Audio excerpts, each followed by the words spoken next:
सियासी खबरों में प्रधानमंत्री मोदी के राजस्थान दौरे की बात करेंगे। अपने अक्टूबर मिशन के तहत पीएम मोदी ने राजस्थान के जोधपुर में चुनावी रैली की।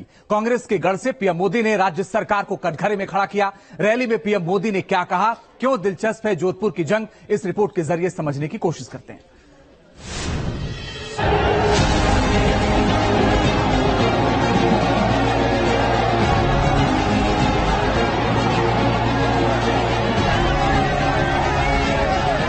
एक बार फिर राजस्थान में मोदी फैक्टर की अग्नि परीक्षा है। इस अग्नि परीक्षा के लिए जमकर पसीना बहा रहे हैं पीएम मोदी। कई कार्यक्रम था, लेकिन मुख्यमंत्री जी गायब थे।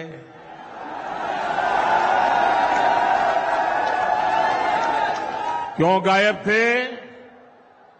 क्योंकि उनको भरोसा है मोदी आएगा तो सब ठीक हो जाएगा। राजस्थान की जंग में सीएम गहलोत के गढ़ में पीएम मोदी की यह हुकार है। जोधपुर राजस्थान के मुख्यमंत्री अशोक गहलोत का गृह क्षेत्र, गृह विधानसभा और गृह जिला है। लिहाजा पीएम की यह रैली बेहद खास रही। पीएम मोदी ने चुटीले अंदाज में अशोक गहलोत पर वार किया। सरकारी कार्यक्रम था, लेकिन मुख्यमंत्री जी गायब थे।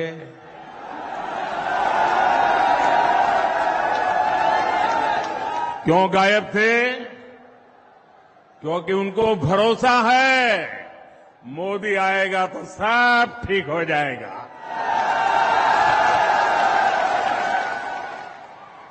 उनको मोदी पे इतना भरोसा है और इसलिए उनको लगा करे भाई मोदी आ रहा है तो बस हो जाएगा।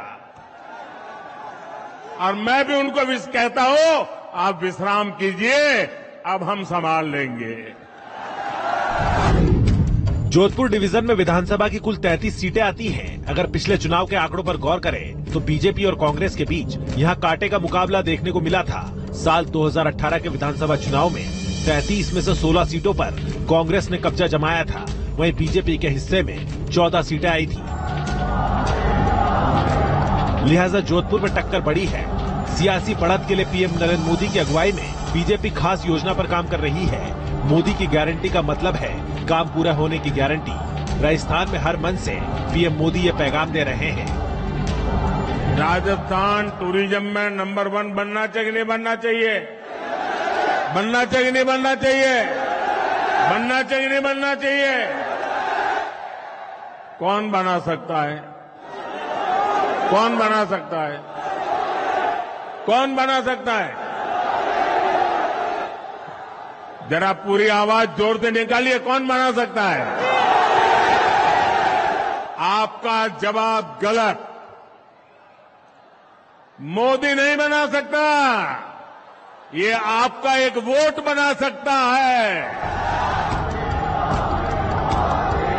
कमल चेहरा है, कमल उम्मीदवार। इसी सियासी मूल मंत्र के जरिए पीएम मोदी राजस्थान में अपने मिशन को सफल बनाने में जुटे हैं। 2014 से लेकर अब तक राजस्थान के हर चुनाव में मोदी फैक्टर का असर देखने को मिल रहा है। 2018 के चुनाव में भले ही बीजेपी की हार हुई थी, लेकिन वोट प्रतिशत के लिहाज से पार्टी ने कांग्रेस को कड़ी टक्कर दी थी। 2018 के चुनाव में बीजेपी को 38.7% वोट मिले थे। कांग्रेस और बीजेपी के बीच वोट का अंतर 1% से भी कम था। 2019 के लोकसभा चुनाव में बीजेपी को कांग्रेस से 25% ज्यादा वोट मिले थे। 59% वोट के साथ बीजेपी ने राजस्थान की सभी 25 लोकसभा सीटों पर कब्जा जमा लिया था। पिछले लोकसभा चुनाव में जोधपुर से गजेंद्र सिंह शेखावत कद्दावर नेता बनकर उभरे थे। जोधपुर से गजेंद्र सिंह शेखावत ने लोकसभा चुनाव में मुख्यमंत्री गहलोत के बेटे वैभव गहलोत को हराया था। अब विधानसभा चुनाव में बीजेपी उसी तरह जीत हासिल करना चाहती है। लाल डायरी के राज खुलने देगी क्या? सामने आने देगी क्या? अगर ये सच जानना है तो कौन चाहिए? ये कौन चाहिए? भाजपा सरकार लानी होगी। सियासी रैली से अलग पीएम मोदी ने अपने दौरे के दौरान राजस्थान के लोगों को अहम सौगात भी दी। पीएम मोदी ने देश की पहली हेरिटेज ट्रेन को हरी झंडी भी दिखाई। बताया जा रहा है कि ये ट्रेन राजस्थान के पर्यटन उद्योग के लिए मील का पत्थर साबित होगी। D news nation. और प्रधानमंत्री नरेंद्र मोदी ने आज मध्य प्रदेश के जबलपुर का भी दौरा किया। गोंडवाना साम्राज्य की रानी दुर्गावती की 500वीं जयंती के मौके पर उन्होंने रानी दुर्गावती स्मारक समेत 12,000 करोड़ की विकास परियोजनाओं की शुरुआत की। इसके बाद उन्होंने सभा को संबोधित किया। पीएम ने कांग्रेस पर वार करने के साथ ही जमकर निशाना साधा और ये कहा कि आने वाले वक्त में भी बीजेपी सरकार चाहिए। दुनिया के किसी देश में रानी दुर्गावती जैसा कोई उनका नायक होता, नायिका होती, तो वो देश पूरी दुनिया में उछल कूद करता। आजादी के बाद हमारे देश में भी यही होना चाहिए था, लेकिन हमारे महापुरुषों को भुला दिया गया।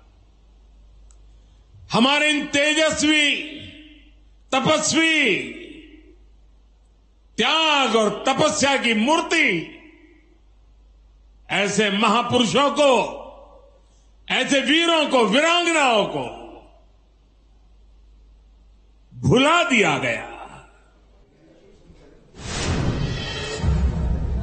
देखिए, मध्य प्रदेश का महाकौशल अंचल आदिवासी वोटरों के हिसाब से बेहद अहम है। 2 चुनाव में आदिवासी वोटरों का किस तरह वोटिंग पैटर्न रहा है, आइए इस ग्राफिक्स के जरिए आपको समझाने की कोशिश करते हैं कि 2018 की बात सबसे पहले करते हैं। दरअसल 47 रिजर्व सीटों में कांग्रेस 33 पर जीती और बीजेपी को 16 सीटें मिली थी। इसके बाद साल जब बदलता है, उसके पहले के चुनाव की हम बात करते हैं तो 2013 की बात करते हैं। 47 रिजर्व सीटों में 30 पर जीती थी बीजेपी और कांग्रेस को मिली थी 16 सीटें। तो लगभग समीकरण उल्टा हो गया था। इसीलिए कहा जा रहा है कि इस बार आदिवासी वोटर्स किसके साथ रहेंगे, ये बड़ी बात है। आइए खबरों में आगे बढ़ते हैं। अब बात करते